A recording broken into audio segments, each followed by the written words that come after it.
about the benefits of failure. And as you stand on the threshold of what is sometimes called real life, I want to extol the crucial importance of imagination. Failure gave me an inner security that I had never attained by passing examinations. Failure taught me things about myself that I could have learned no other way. I discovered that I had a strong will and more discipline than I had suspected.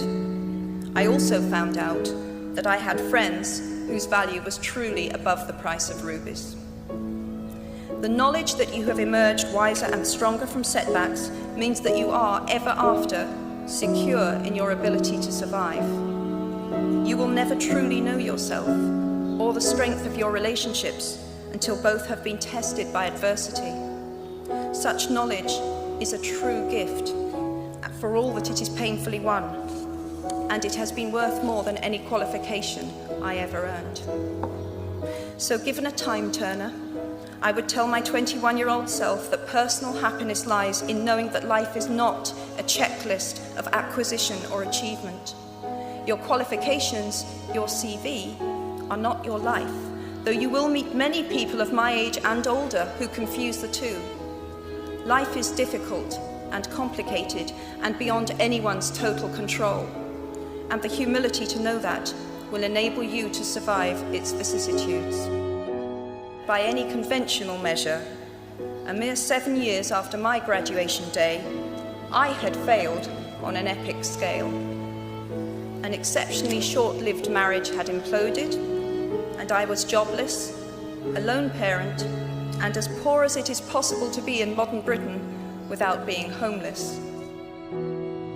The fears that my parents had had for me and that I had had for myself had both come to pass. And by every usual standard, I was the biggest failure I knew. Now, I'm not going to stand here and tell you that failure is fun. That period of my life was a dark one, and I had no idea that there was going to be what the press has since represented as a kind of fairy tale resolution. I had no idea then how far the tunnel extended, and for a long time, any light at the end of it was a hope rather than a reality.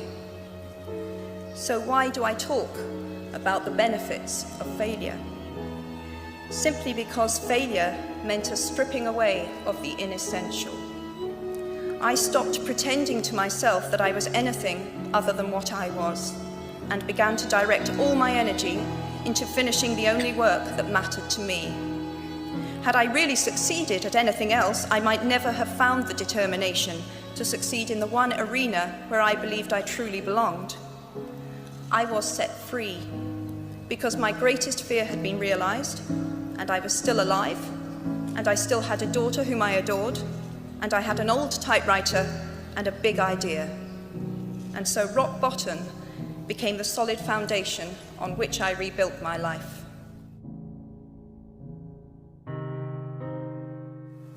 You might never fail on the scale I did, but some failure in life is inevitable.